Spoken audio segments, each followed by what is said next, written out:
I'm Carson Horn, and it's time for another edition of Talkin' Tumors, where I break down the latest happenings in Auburn athletics. Let's get rolling.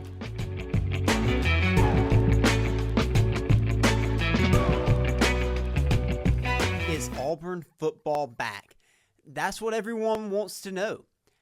I don't know if I have the answer to that question yet, but we've got plenty to dive into on this edition of Talkin' Tumors. Have you heard the news? If you haven't, I'm going to break it to you now. Auburn is ranked in the AP poll. Maybe, just maybe, Auburn is back, but we'll dive into Auburn's win over Ball State on today's episode. We'll also look ahead to Auburn's matchup against South Alabama this weekend. It is homecoming. It will be a family affair for me and my family, as my brother and sister-in-law both graduated from South Alabama. Very much looking forward to that game. Did you know that will be the first matchup in history between Auburn and South Alabama in football? Cannot believe that this is the first ever matchup, but really looking forward to that game. So we will preview that one.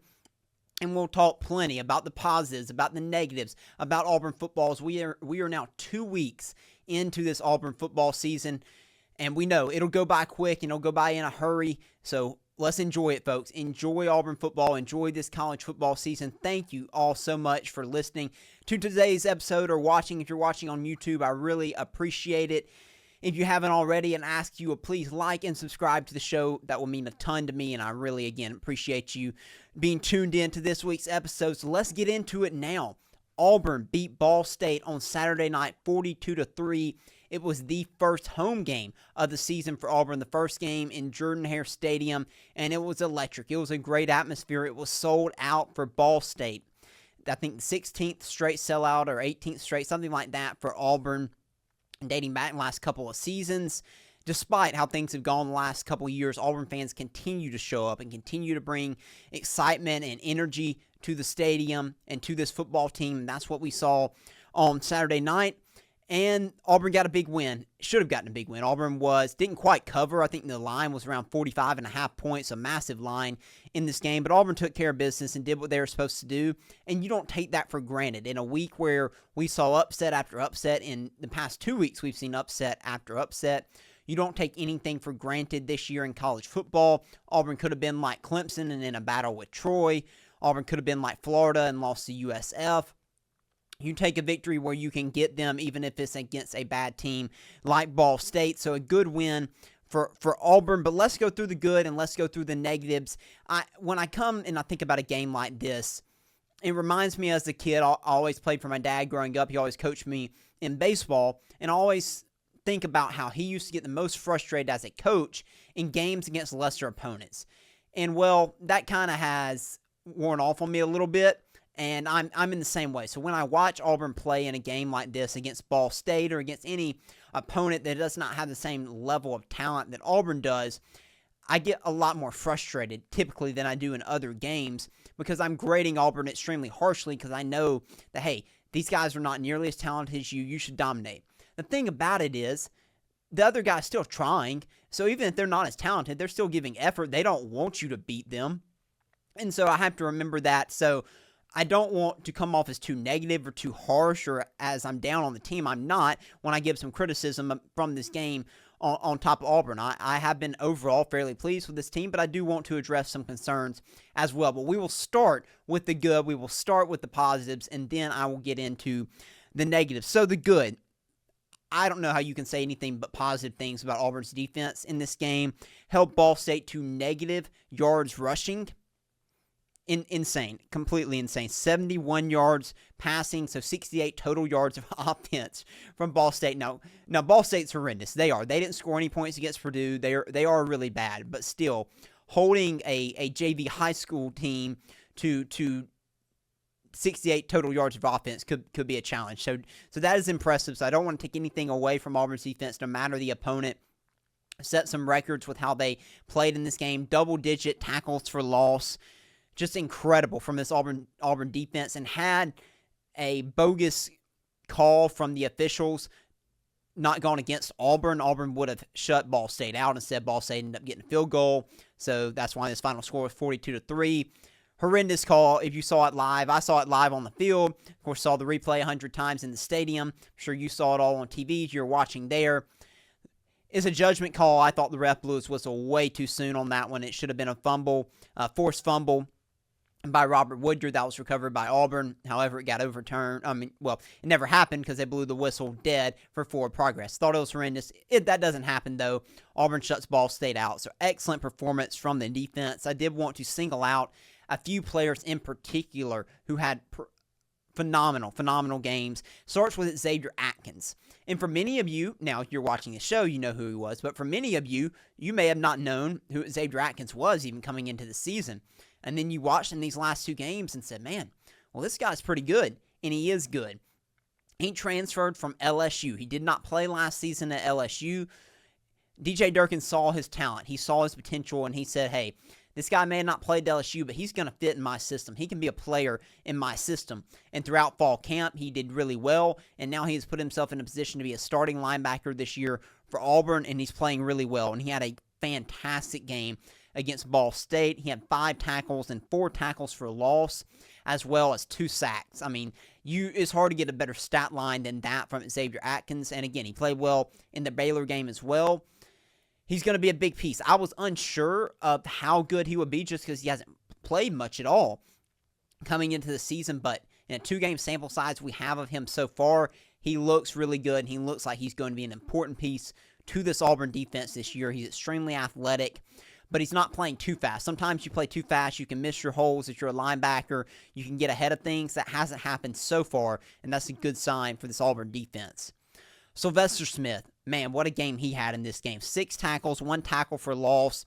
Of course, you probably had the image of that one big hit he had early in this game, or late in this game, I believe it was, that had the whole stadium going, ooh, what a hit. And he was impressive. And the funny thing about him is the stigma around him last season, even from the Baylor game, was he doesn't like to hit. He doesn't like to tackle. And some of that, it seems true. Well, he may have heard that noise because he responded in a big way against Ball State. Was a lot more physical in this game. Really liked what I saw from him against Ball State. And then finally, Keyron Crawford. Love Keyron Crawford. I love his story. Transferred from Arkansas State 2 years ago. Was a backup last season, but played plenty, but did not record a sack last season. Well, he got 2 sacks in this game. He had a sack in the Baylor game, so he's already tripled his sack total from last season, and we're only 2 games into the season. He put in a lot of work this offseason. If you listen to his teammates talk about him, you listen to his coaches talk about him, he put in the work, and it seems to be paying off, and I could not be happier for him. He's a good dude. It's great to see him, and I thought he had a fantastic game. So those were my 3 standouts from Auburn's defense in this game. Overall, already mentioned the double-digit tackles for loss. Auburn had 6 total sacks. They did force 1 turnover in this game as well. If you want to call it a forced turnover, it was when Ball State's quarterback just seemingly dropped the ball, but Auburn did get on it and recover it, so that's what matters. So it was a really great game for Auburn's defense. The only thing I might nitpick a little bit from Auburn's defense in this game was the secondary steal. Tackling was much better, only a few missed tackles compared to the Baylor game. Early in this game, Caden Lee got beat in a one-on-one matchup. That cannot happen. Absolutely cannot happen. It was right in front of me, so I saw it. It was an overthrow by Ball State's quarterback, or else it could have been possibly even a touchdown, if not just a massive gain. In an SEC game, that will be a touchdown. It just can't happen. I don't know if his eyes were in the backfield, what it was, but Caden Lee has to be better there. That will cost you. So, again, I'm nitpicking there. Those sorts of things cannot happen if you're Auburn moving forward in the next couple of weeks. Okay, let's get into the good from the offense in this game. Jeremiah Cobb, have to start with him. You all know that I said all spring, all summer, fall camp, how excited I was about Jeremiah Cobb, how I thought he would end up being the best running back on this Auburn football team. We still don't know that to be the case yet, but man, was Saturday a big performance from him. Damari Alston was out. Jeremiah Cobb stepped into the starting running back role. He had 11 carries for 121 yards. He had 2 massive big carries for over 40 yards, 2 touchdowns. He looked electric. When he hits a hole, he hits it hard and he hits it fast. And man, was he fun to watch. And yes, I am biased. He is from Montgomery. I get that, so maybe maybe that plays a role into why I'm so excited about Jeremiah Cobb. But I do think he's a fantastic running back, and I do think he will end up leading Auburn in rushing this year, and that's not to take anything away from Damari Alston. It is just how my opinion of Jeremiah Cobb is, how high of an opinion I have of Jeremiah Cobb. I think Damari Alston did a really good job in the Baylor game. I think he's going to have a really important role for Auburn this season once he gets back healthy. But man, there's just an explosivity to Jeremiah Cobb that maybe Damari Alston doesn't have that is really impressive. Now, one critique of Jeremiah Cobb, he has to be better in pass protection. Hugh Freeze hit on this. And so if he can't pass protect, he's going to struggle to be able to stay in there as much as Damari Alston. Because if he comes out and Damari Alston comes in, then teams will start to get a hint that, hey, Auburn's probably passing the ball here. So he's going to have to improve in pass protection in this game. Next, I thought four of Auburn's starting receivers, I know they usually only start three, but I'm counting Horatio Fields, Cam Coleman, Malcolm Simmons, and Eric Singleton as the four starters for Auburn at wide receiver. I thought all four had really, really good games. I think Cam Coleman had 7 receptions for 77 yards. We know Eric Singleton had 2 touchdowns. Malcolm Simmons had multiple receptions. Horatio Fields ditto. Thought all four guys looked good. I really like the receiver that Horatio Fields is. I like what he brings to this receiver room. He's turned to me, looks more like a possession receiver. He's a guy that can get you those scrappy yards. He's going to make the catch, and I think that's an important guy to have. You have the speed with Malcolm Simmons and Eric Singleton. You have the big play receiver with Cam Coleman. But can you get that guy, hey, he's going to make the catch if I throw it to him here. It's a 3rd and 7. I got to get Horatio Fields the ball. He's going to catch it and get the first down.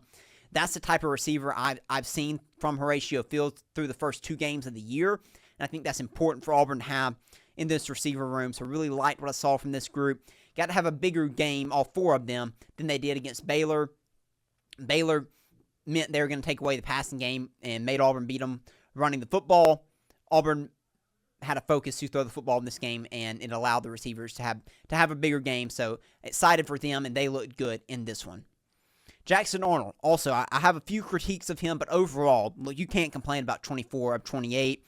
He had 251 yards and 3 touchdowns. As I just mentioned, Auburn made it a point to throw the football in this game, to put more on film than they did against Baylor, to even work on their passing game before you get into SEC play. And Jackson Arnold did a good job of taking what the defense gave him. Hugh Freeze mentioned after the game that probably he called a few shot plays that weren't there, and that if he hadn't called those, that Jackson Arnold may have been 24 of 25, 24, 26, nearly perfect in this game. So a good stat line from Jackson Arnold. No turnovers. That's arguably the most important thing. He was efficient. He took what the defense gave him. So a solid game from Jackson Arnold in this one. As far as the bad, not counting the fourth quarter for Auburn's offense, there were 4 drives that did not result in points. Am I nitpicking? Absolutely. But it's Ball State, okay? I want points on every single drive. So having 4 drives without points against Ball State, you need to be better there. It was not the absolute best performance from Auburn's offense as it could have been against Ball State in this one. Part of the reason I believe for Auburn's struggles, and Hugh Freeze, as I just referenced, mentioned this after the game, Auburn had to focus on, hey, we want to throw the football in this game. We want to work on throwing the football. Baylor didn't give us the looks that warranted throwing the football, but we're playing against Ball State. We outmatched them. We're going to win this game, so let's work on getting our receivers involved, putting more things on film. So Auburn did that. The problem was Ball State was adamant that they weren't going to let Auburn hit big plays on them in the passing game. They were playing soft coverage. They were playing a lot of too high, like Baylor did, to try to take away the big play. Yet Auburn still tried to force some things, and that led to some stalling out of some drives because Auburn was trying to convert things that just weren't there. There were also penalties that cost Auburn a couple of times in this one. You got a couple sacks. Things that just need to be cleaned up a little bit. It wasn't one position group. It wasn't one player. At times, it was the offensive line. They were not as good in pass protection as they could have been, and maybe you would have liked to have seen them be in a game like this. But it wasn't also all on them. I mentioned Jeremiah Cobb. He had some missed blocks in pass protection that also caused issues for Jackson Arnold. And Jackson Arnold's not immune to it either. He held the ball, I thought, too long a couple of times, where either he should have checked it down or he should have gone ahead and gotten out of the pocket and run with it. It's small things, but it adds up, and it could be costly in bigger games. So I still have some concern about Auburn's downfield passing attack. I think Auburn's receivers are really good, but they deserve some blame as well for not necessarily getting open, despite maybe a tougher look from Ball State. So I do have concern there. I don't think I'd rather it be this way than another way around where Jackson Arnold's forcing things. Let me say that. But at times I do think that there might be things there for Jackson Arnold to either run or throw it, and he's taking a little bit too long to make a decision. So you'd like him to speed up that process, either throw it or run. And we'll see if he can make some improvements on that this week. That is a slight concern for me. The downfield passing game is one thing I'm circling that I'm watching, especially this week and in weeks to come, as I think teams might focus on that. Right now, teams have looked to take that away, but if they see that maybe Auburn struggles with that a little bit, they might be willing to risk giving up an explosive play if it leads to them being able to stop the run or being able to take away the short game passing for Auburn. I mentioned penalties. Auburn had 8 penalties for 65 yards. That's too many. Way too many, especially against Ball State. Have to clean that up. That cannot happen. Too many holding calls. You had, I think, 2 face mask calls in this game. That needs to be cleaned up from Auburn. And special teams. Starting out with punts. Punt return was horrible. It was horrible. I think Eric Singleton will typically be the punt returner. Malcolm Simmons did not do a good job with this. He dropped one. He did get on it. He looked uncomfortable. I get a lot of the punts from this Ball State punter were not good. He was very inconsistent. He boomed a couple. He had a couple really short punts, but it needs to be better. So whether that's sticking with Malcolm Simmons and just him getting better, or that's putting Eric Singleton back there, it did not give me a good feeling watching Auburn as punt coverage in this game.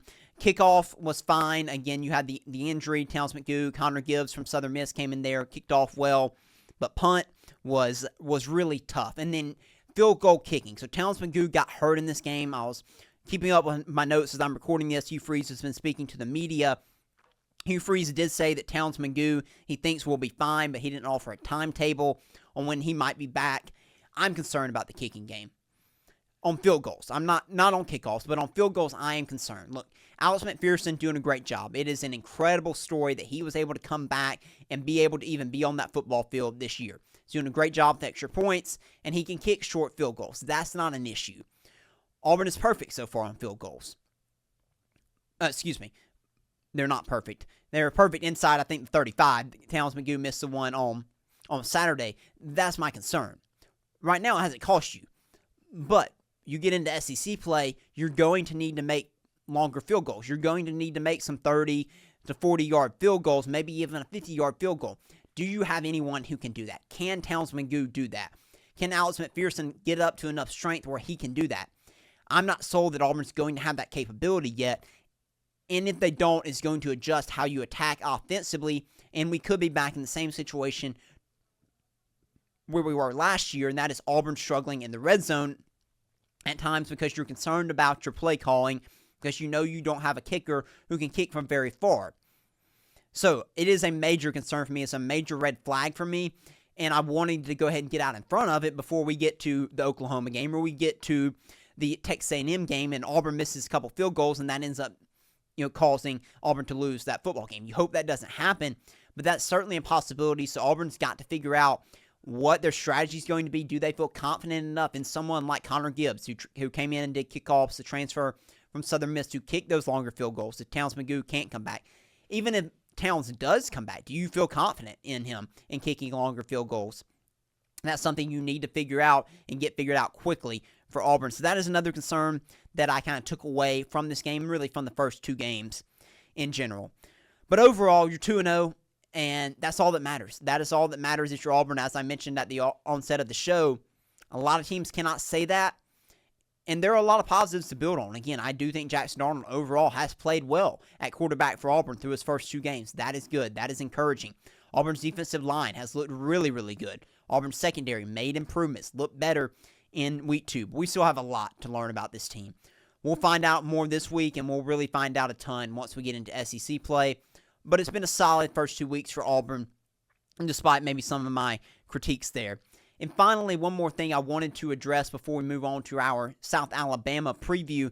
That is Deuce Knight. So Deuce Knight finally got his first reps as an Auburn quarterback. He's a 5-star true freshman. He came in the fourth quarter of this game. The first possession was rough. It was rough. He looked like a true freshman. He looked nervous. I don't know that he was or wasn't, but just the way he played, he looked nervous in this game. It was not pretty. He had a fumble. He got on it. But it was ugly. It was ugly. Second drive was better. He had a couple passes. He had a nice run on a quarterback draw, and he looked better. But he did not look like he was someone who was ready to play yet. And that's fine. Again, even if he was a 5-star true freshman, it is not fair to expect him to be ready to play yet this season. I'm glad he got those reps. I hope he gets some more reps in games this year if it's a situation where Auburn is up big, of course. But it doesn't seem like he's ready for that backup quarterback spot. So my expectation continues to be that Ashton Daniels will be the backup quarterback for Auburn and is the backup quarterback for Auburn, especially after seeing how Deuce Knight played in those two series. Maybe I'm wrong on that, but that is my assumption. The reason you did not see Ashton Daniels in that game, however, is because Hugh Freeze is trying to redshirt Ashton Daniels. You can play in up to 4 games and still redshirt, so that is the goal. But of course, knock on wood, hopefully this doesn't happen, but if an injury happens to Jackson Arnold, of course, that gets thrown out the window. But if they can help it, they want to be able to redshirt Ashton Daniels to save him for one more year, because right now, this is his last year of eligibility. So just wanted to offer a few thoughts on Deuce Knight. Nothing I saw in that game changes my mind on his future or anything like that. Still think he can be a fantastic quarterback for Auburn, but it did show that maybe he's not quite ready to play yet at quarterback for this Auburn team this season, and that's okay. Okay, going on now to our South Alabama preview.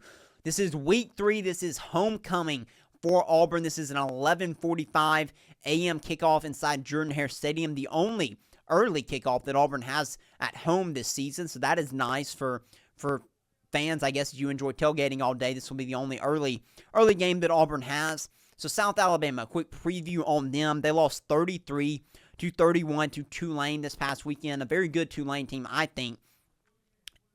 South Alabama lost at home to them. Their head coach is Major Applewhite. He is in his second season at the helm of the Jaguars. The name probably sounds familiar. He was a quarterback at Texas back in the day. Was the head coach at Houston. He's been around, been in Alabama. Multiple stints at Alabama, I believe, under Nick Saban. So he's been around. He runs the spread offense. This South Alabama team is solid offensively. That's I think fair to say. They, from the little bit I have watched them and in my scouting and getting ready for this show, they're pretty solid offensively. I think they can make some noise in the Sun Belt with their offense. Defensively seems to be a struggle. They seem to have some bigger issues on that side of the football. As far as their key players go, it starts with their quarterback, Bishop Davenport, very talented player. He was 17 for 24 in this Tulane game for 231 yards. He rushed it 12 times for 63 yards and a touchdown. He's a true dual threat guy at QB, and he fits the Major Applewhite spread system. Their running back had a fantastic game, I thought, against Tulane. 24 rushes, 107 yards, and a touchdown. That is Kentrell Bullock. And they had a receiver in Devin Voisin who went off. He had 8 receptions, 152 yards, and 2 touchdowns against Tulane. I'm sure he will have the full attention of Auburn's secondary in this one. As I already mentioned, this is a fun matchup personally for me, with it being the alma mater of my brother and sister-in-law, so excited for that. Excited to go to this game with my brother this weekend, so very much looking forward to that. But as far as matchups to watch in this game, I'm interested to see Auburn's run defense against South Alabama's rushing attack. I think South Alabama has a good rushing attack because of Bishop Davenport and because of Bullock. Their running back makes a good duo for them. But we know Auburn's rushing defense has been outstanding, has only allowed just over 60 yards rushing in 2 games. That's insane. So, can Auburn's rush defense continue to stymie their opponents? We'll find out a lot more this week against a solid South Alabama rushing team. So, looking forward to watching that matchup play out. And then secondly, I want to see how Auburn's passing attack fares against South Alabama's defense.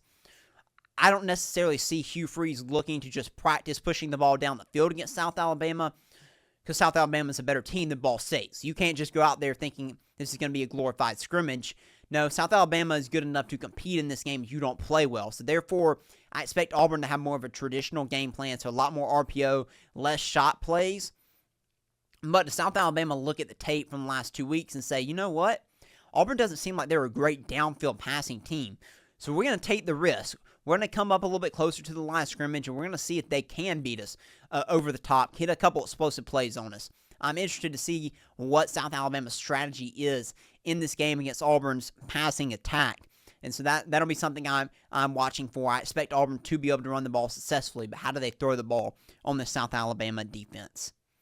So here's a couple scenarios for this game. Remember, I'm adjusting how I'm doing predictions and previews this season. Instead of just giving you the keys, I'm working them into scenarios for this game. So I see two different scenarios of how this game can play out.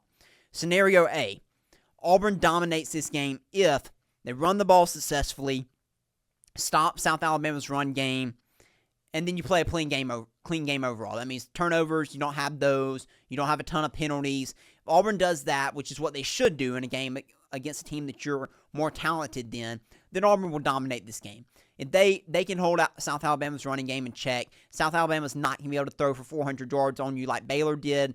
You force them to be one-dimensional. You force Bishop Davenport to stay in the pocket and make throws. He's not going to be comfortable doing that. If Auburn can do that, they'll win this game comfortably, assuming the offense has success running the football and Jackson Arnold and this team takes care of the football as well and doesn't turn it over. That is what should happen if you're Auburn in this game. Scenario B is Auburn is in a dogfight if South Alabama does find success running the football, unlike Ball State and Baylor. They can do that, and they can eat clock, and they can limit the time of possession for Auburn. And then Auburn struggles to find rhythm offensively, whether that's South Alabama slowing down the run game or whether that is Auburn struggling to find things in the passing game, yet continuing to try to force it. Plus, you had a turnover or two in there. You had some penalties in there. Okay. Then you can find yourself in a dogfight, and you can find yourself in an uncomfortable position. This is a trap game for Auburn. This is absolutely a trap game for Auburn. It's an 11:45 kickoff. It's an early kickoff. It's going to be hot. It's going to be in the 90s again. I'm not sure about the humidity, but it's going to be hotter than it is today. I know that in Auburn, Alabama. You have Oklahoma next week. It's a big-time look-ahead spot. It's a dangerous spot. It's enough to make me feel uncomfortable with the talent that South Alabama has at quarterback and at running back. It's enough to give Auburn some issues if they're not locked in, if they're not focused, if South Alabama does not have their full attention. Now, if I'm Hugh Freeze, all you should have to do is remind the team of 2 years ago when you lost to New Mexico State. All you should have to do is, hey, turn on the tape and look at Troy and Clemson last week, look at La Tech and LSU last week, look at USF and Florida last week. That should be enough to get the attention of this Auburn football team that you cannot take any team or any game for granted and just think you're going to walk out there and win the game. South Alabama is talented enough to compete and even possibly pull off an upset if Auburn is not locked in, if Auburn plays sloppy, and if Auburn is not focused in this game. So this is a dangerous spot, I do think, for Auburn. I'm not expecting Auburn to lose this game. I am predicting Auburn to win this game and to win this game comfortably. But there is going to be a part of me that is slightly nervous until I see how this Auburn team comes out there on Saturday and looks in the first couple of drives of this game. I think you'll know a lot. If Auburn's offense comes out there and is struggling out the gate, maybe South Alabama gets a quick touchdown early in this game, I'm probably going to be a little nervous that this could be a tight battle. So we'll see how it plays out. Those are the two scenarios that you could get, I think, from this Auburn team in this game. But I am picking Auburn to win this game over South Alabama. And then the team can look ahead and start getting ready for SEC play. But this should be a week where Auburn focuses in before you get into SEC play, looking to play the best version of ball you can inside Jordan-Hare Stadium, because you won't return to Jordan-Hare Stadium for, I think, 3 more weeks. You have a bye week after the 2 road games to open SEC play, so enjoy your time at home if you're Auburn and have fun with the game and take care of business. Okay, let's get to our Week 3 picks now. We're off to a pretty good start. We're off to a pretty good start for our picks. I'm 9-3 over the first 2 weeks. Now, I will say this. Yes, I was wrong. I admitted it last week. I was wrong on my Baylor-Auburn prediction in Week 1. I was right, of course, last week, but that's nothing to brag about, picking Auburn to beat Ball State. But I am 9-3 overall on the season. Week 3, man, it's a great week. I'm glad Auburn's game is early this week. Should give you and I the opportunity to watch a lot more of these games this weekend, because this is a loaded slate. And people said last week wasn't a good slate, and then you had a lot of upsets. You had a lot of really good games. Don't let anyone ever tell you this is a bad week of college football. It's a lie. There's never a bad week of college football. College football is great each and every week of the regular season, and it's going to be great this weekend with some marquee matchups. So, starting with Clemson at Georgia Tech. Now, I just bragged a little bit, so I'm going to have to eat some humble pie here. Some of us on this show, and there's only one person on this show, pick Clemson to win the national championship. Yeah, I don't feel good about that. I wish I could take that back. It's out there. I can't now, but do I expect Clemson to win the national championship?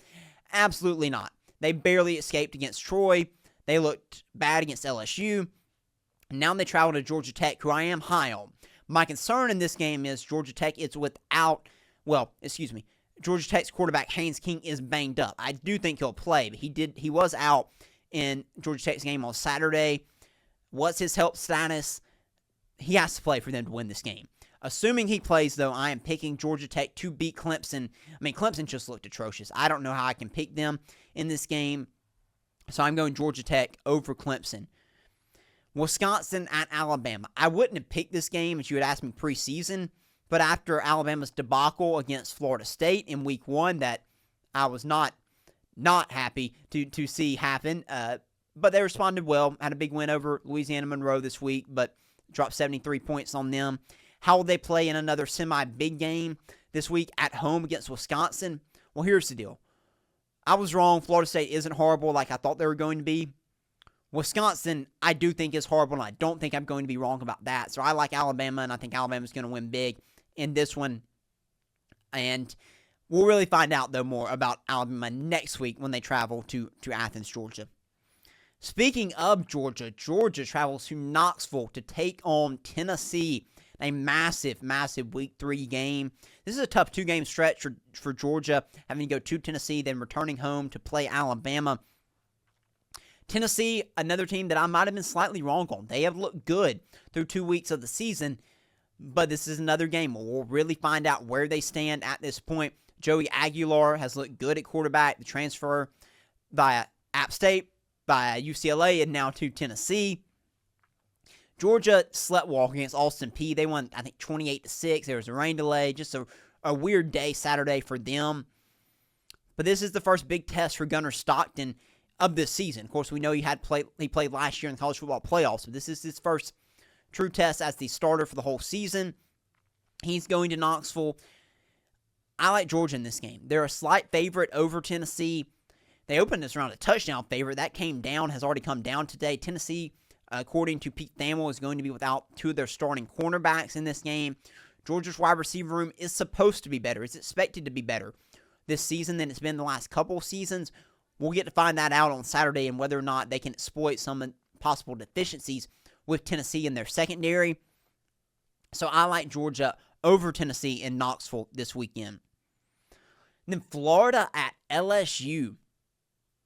LSU looked really good. Looked every bit of a national championship contender in week 1. I picked them to win the SEC. So the way they played against Clemson, I felt good about them. Then they returned home against Louisiana Tech, and they looked awful. Now, you can look at that and say, hey, classic look-ahead spot. Florida coming in there probably did have something to do with it. And then Florida, on the flip side, just got beat by South Florida at home. Their offense looked atrocious. DJ Lagway did not look good. But Billy Napier's back on the hot seat now. However, you can quiet that noise a little bit if you can go to Baton Rouge and you can go and get a win if you're Billy Napier and you're this Florida team. I would expect a much better Florida team this week. I would expect a much better LSU team this week. But I don't see Florida going into Death Valley against LSU and getting a win in this game. So I'm going LSU over Florida, and then Billy Napier's seat really starting to get hot, and it's not going to get any easier if they face Miami and then Texas A&M in the following weeks. Tough schedule for Florida, and I like LSU in this one. Texas A&M at Notre Dame. I had a hard time with this one. I really did. Notre Dame looked good to me, honestly. In the Miami game, even though they lost that in week 1, CJ Carr was better than I was anticipating. I did not expect much of him at quarterback for Notre Dame, yet he played really well, I thought, despite them losing that game down in Miami. Now they return home. They need this game. This is a marquee matchup for them. They don't want to go to 2 losses this early in the season. It would make getting into the playoff a lot harder for them. And then Texas A&M. This is a chance for a marquee non-conference win. Of course, it won't affect SEC play, but it can really start to put them on the map. I don't think they're getting enough attention. I think they're going to be a really good team this year. So can they go to Notre Dame and get the win? I can't go that far. I'm thinking Notre Dame, but I'm picking Notre Dame to win this game. I expect it to be really close. Remember last year, Notre Dame went to College Station and got the win over Texas A&M on the road. Can A&M do the same, return the favor? They can, but I'm not predicting. I'm going Notre Dame at home in this one. I think CJ Carr makes enough plays, and I think Notre Dame's defense is able to slow down this Texas A&M offense. And Arkansas at Ole Miss. I was surprised by Ole Miss this past week. I really was. I expected more from them. I know they had to go on the road to Lexington, Kentucky, but Kentucky's bad. They are really, really bad. And I expected more out of Austin Simmons. He did not have a very good game. Ole Miss ran the ball really well, which really ended up being the difference in this game for them despite their turnovers against Kentucky. Now you got an Arkansas team that everyone's counting out. No one thinks have the chance to really make noise. Everyone is just riding Sam Pittman off, expecting Sam Pittman to be fired at the end of the season. Maybe this is a 4-win team. Well, how about they go to Oxford and knock off Ole Miss? That will get the attention of the college football world. And you can't count anything out in this college football season. Taylor Green, in order for them to do this, is going to have an exceptional game. I do think Arkansas will likely have to force turnovers in this one. It's possible, but I'm not predicting it. I do think Ole Miss will win this game over Arkansas. And then finally, how about this game being at somewhat of a must-see matchup? That is Vanderbilt at South Carolina. Vanderbilt went to Blacksburg, Virginia, and knocked off Virginia Tech this past weekend. And South Carolina beat Virginia Tech in week 1. So there's a common opponent here. Now, South Carolina's been a little bit surprising to me so far this year. They've won, but it hasn't been pretty. They've done it mostly by defensive special teams. Lenore Sellers was expected to be one of the best quarterbacks in college football this season. He hasn't been that so far this year. It's not all on him. His receiver core hasn't been great. His offensive line hasn't been great. But I expected more from the South Carolina offense. I'm still expecting more from the South Carolina offense. If you go by common opponent, you say, well, Vanderbilt beat Virginia Tech worse than South Carolina did, and Vanderbilt did it on the road, whereas South Carolina did it on neutral site. Well, therefore, you should pick Vanderbilt. I'm not. You're right. Logic will tell you pick Vanderbilt. I'm picking South Carolina because I'm still expecting them to take that next step, to finally have a breakout game offensively where Lenore Sellers looks like the guy that we saw last season that looked like he could be one of the best players in college football. I'm expecting that we finally get that game from Lenore Sellers on Saturday against Vanderbilt, and if we do, I expect South Carolina to win this game. But if South Carolina continues to struggle offensively, I'm not sure defensive special teams will be enough to save them from Diego Pavia and Vanderbilt. Because we've got to start respecting Vanderbilt. They're not a bad team. This team is dangerous. This team is a pretty good football team. And Clark Lee has done a tremendous job. But I'm going South Carolina in this one over Vanderbilt. Okay, a few notes that I wanted to add on before we wrap up today's show. I wanted to just say that the new game day enhancements that Auburn has made to Jordan-Hare Stadium, exceptional, phenomenal. The light show, the transition from third quarter to the fourth quarter with everything that they did for touchdowns, just tremendous job. The new video board, all of it looks great. So I wanted to commend everyone who was involved in that process. The game day atmosphere is already great at Auburn because of the fans and because of the energy that the fans bring. But adding the additional details has taken Jordan-Hare Stadium to another level, and I didn't even know that was possible. So hats off to that, everyone involved in that, in the athletic department. And I'm excited to see what it looks like for the next night game against Georgia in a few weeks down the road, especially if Auburn's coming off a couple of wins. That could be a sight to see and could be a special night for Auburn in Jordan-Hare Stadium. And then secondly, I wanted to congratulate once again the Auburn basketball team from 2024, the Final Four team. They were recognized at the game on Saturday. They got their rings this past weekend, so congratulations to those guys. What an incredible season that it was. We will always remember that team and talk about that team very fondly, as Bruce Pearl called them, the best team in Auburn basketball history. No debate whatsoever from me on that. It was good to see those guys, Shania Broom, Dylan Cardwell. Almost, not all of them can make it, but a lot of them did, so congratulations to them. And yes, we will have plenty on Auburn's 2025 basketball team in the coming weeks. Not quite ready to get into my season preview for them yet, but we are getting closer as we are now into September. They'll have a couple scrimmages in October, exhibitions in October, if you will, before the season tips off later, I believe, into either late October or the 1st of November. So we will have more on Auburn basketball in the coming weeks, so stay tuned for that.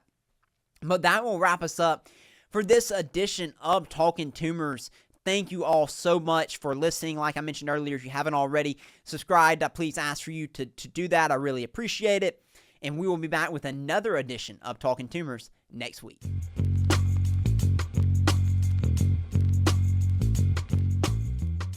Thank you for listening to Talkin' Tumors. If you liked what you heard, make sure to subscribe and follow @Talkin' Tumors on social media so you'll never miss an episode. War Eagle.